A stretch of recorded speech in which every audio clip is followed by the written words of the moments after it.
ሜላት እባክሽ ደቂቃ ጨምሪልኝ በማርያም። ኦ ማይ እነዚህን በፉት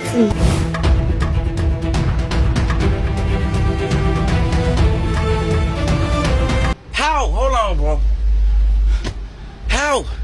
ዩቲናስ ማነች? ሲሳይ ማን ነው? አሉ የተባሉ ኢትዮጵያ ላይ ፊልም የሚሰሩ ሰዎች ማን ናቸው? ስንት አይነት ልጅ አለ፣ ስንት አይነት ትውልድ አለ ባካችሁ። አንተ እኮ ውበቷን ስራ ላይ ነው 20 ዓመት ልክ እንደ አርሰናል ባትበላ አይቀንሱ። Jesus! ትወዳለሽ ቲክቶክ ኤቭሪ ታይም ትላለሽ ታፕ ታፕ። ሰላም ጤና ይስጥልኝ ውድና የተከበራችሁ የቻናላችን ቤተሰቦች ዛሬም በአዲስ ቪዲዮ ተመልሼ መጥቻለሁ። ቪዲዮን ላይክ በማድረግ ጀምሩ ያልኩኝ፣ ለዚህ ቻናል አዲስ የሆናችሁ ደግሞ ሰብስክራይብ ማድረግ እንዳትዘነጉ ያልኩኝ። ዛሬ ደግሞ ፓርት 7 እና ፓርት 8 ይዤላችሁ መጥቻለሁ። በጣም ያዝናናል ማለት ነው። እስከ መጨረሻው ድረስ ተከታተሉ። ዳይ ወደ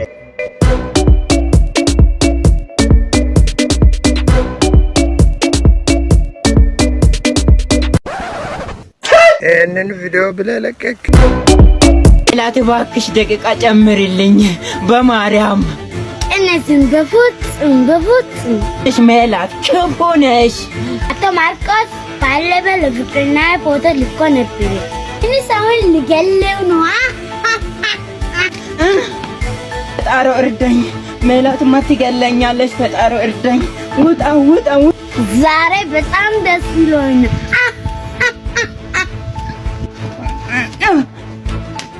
ያ ተፈታ። አልቆይ ደቂቃው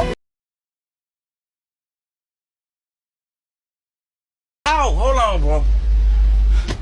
How?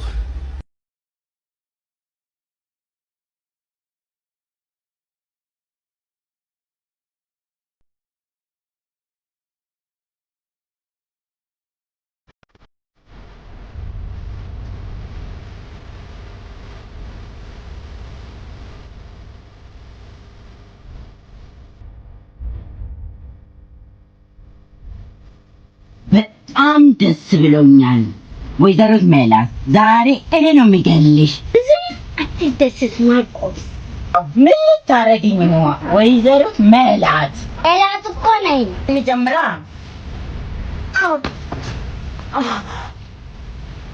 እኮ ነኝ። ማን መሰልኩ? እንጨት ይዘሽ ነይ።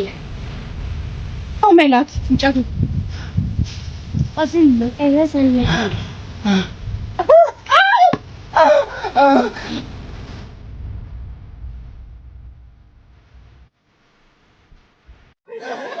my!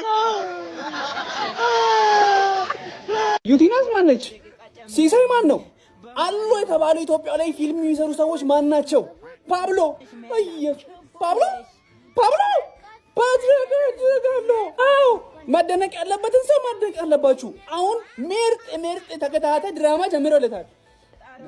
ጀምሯልና በጣም ምርጥ።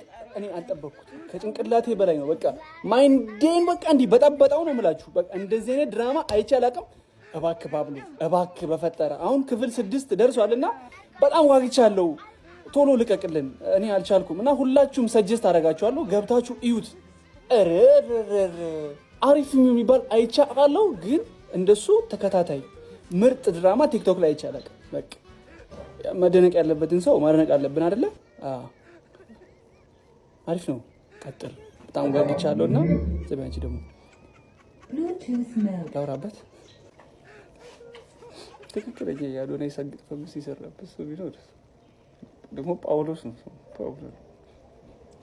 ተስማምቶ መኖር ያልቻለ ህዝብ አቤት ተስማምቶ ሙድ መያዝ ሲችል ወይኔ ሆነሽ። አቶ ማርቆስ ባለፈ ለፍቅርና ፎቶ ልኮ ነበር። ዓለም ላይ የለም። እኔ ሰውን ልገለው ነው። አይ አበሻ ፈጣሪ እርዳኝ። ሜላትማ ትገለኛለች። ፈጣሪ እርዳኝ። ውጣ። ዛሬ በጣም ደስ ብሎኝ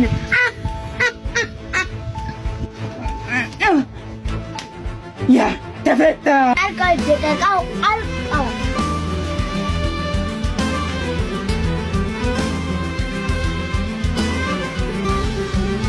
አንተ እኮ ውበቷን ስራ ላይ ነው 20 ዓመት ልክ እንደ አርሰናል ባትበላ አይቀንስ ውበቷ። ታዲያ ምን ዋጋ አለው? ዩናይትድን ይመስል ወረደ እንጂ ጡቷ አይግጥም። አሉላ ፍሬው እያደረገ ያለውን ነገር ራቁት ገላዋን አሳይታ ወይም ብልግና ተናግሮ ታዋቂ ለመሆን ከሚሞክር ሰው ድርጊት ለይቼ አላየውም። ታስታውሳላችሁ ብሩክ ኒውስ ስለ አባይ ግድብ ከየትኛውም የተማረ ጋዜጠኛ በላይ ዓለም አቀፍ ሽፋን እንዲያገኝ እንዳደረገ የእግር ኳስ ኮንተንት ክሬተሮች፣ ጋዜጠኞች፣ የጤና ባለሙያዎች፣ አስተማሪዎች፣ መረጃ አቅራቢዎች፣ ኢኮኖሚስቶች፣ ኤዲተሮች፣ ነጋዴዎች፣ ኮሜዲያኖች፣ አነቃቂ ንግግር ተናጋሪዎች፣ ሙዚቀኞች፣ ሌላም የሙያ ዘርፎች ላይ የሚሰሩ ሰዎች ወደ ቲክቶክ የመጡት ራሳቸውም ተጠቅመው ሌሎች ሰዎችንም ለመጥቀምና ሀገርን መለወጥ እንጂ ተራ ስለሆነ አይደለም። ታዋቂ መሆንና ጥሩ ስም ይዞ ታዋቂ መሆን ይለያያል። ቲክቶከርነት አጭበርባሪነት አይደለም። ቲክቶከርነት ሰነፍነት አይደለም። ቲክቶክ የተራ ይዘት ፈጣሪዎች ስብስብ ብቻ አይደለም። መታወቅ ቀላል ነው የምትሉ ሰዎች እስቲ መልካም ስም ገንብታችሁ ታዋቂ ሁኑና ቀላልነቱን አሳዩን። አሁን ላይ በዓለም ተጽዕኖ ፈጣሪዎች ሶሻል ሚዲያ ኮንተንት ክሬተሮች ናቸው። ተጽዕኖ ደግሞ በግልጽ የሚታይ ነው። አንካደው። በብልሃት ነው። ሚሊዮን ፎሎወር አንድ ሰው ከዛ ሁሉ አጀባ የራስ ሰው ጠፍቶ ካላህ ጋር ብቻዬን ታመሜ የተነሳው አሁን እንዴት ነህ ለምትሉኝ በ2 እና በ3 ወር መዳን የነበረበት ህመም መርገጥ ሆነ መራመድ ሳይኖርብኝ መኖር ስለነበረብኝ ብቻ ሐኪም ያለኝን ስላላደረኩ ለ1 ዓመት በትክክል አቤት አስተኝቶኛል። ማንም ላይ አልፈርድም። አብዛኛው የቅርብም የሩቅም ባለትዳርና አጠገቤ የሚንከባከበኝ ሰው ያለ ስለመሰለው ነበር። በዚሁ አጋጣሚ እኔ አግብቻ አላውቅም። እናም የፍቅር ግንኙነትም ኑሮኝ አያውቅም ከማንም ጋር። አሁን ላይ ሁሉ አልፏል፣ አልሐምዱሊላህ ከሞላ ጎደል ጤናዬ ላይ ነኝ ሲል ነበር ያካፈለው። ይሄ መልእክትም ኢሳም ምን ያክል መጥፎ ጊዜ እንዳሳለፈና ያለፈበትን የብቸኝነት ጊዜ የሚያሳይ ሁሉንም በግልጽ የሚናገር ጽሑፍ ነው። ኢሳምንም ሆነ ኢክራምን ከቅርብ ጊዜ ወዲህ በሶሻል ሚዲያ ላይ ካየናቸው ቆየት ብለናል።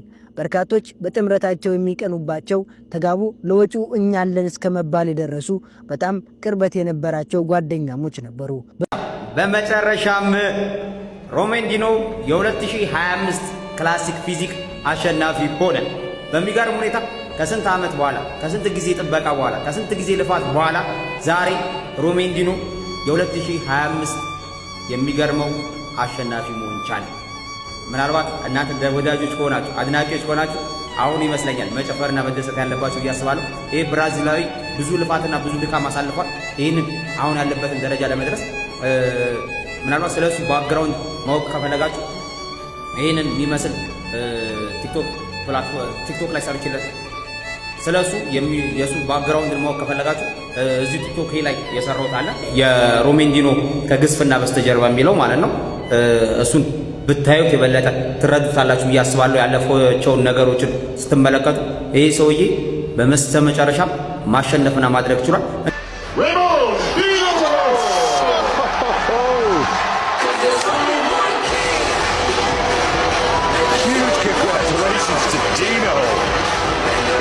ለዛሬ ይዤላችሁ የመጣሁት ቪዲዮ ይመስል ነበረ። በቀጣይ ቪዲዮ እስከምንገናኝ ድረስ ባይ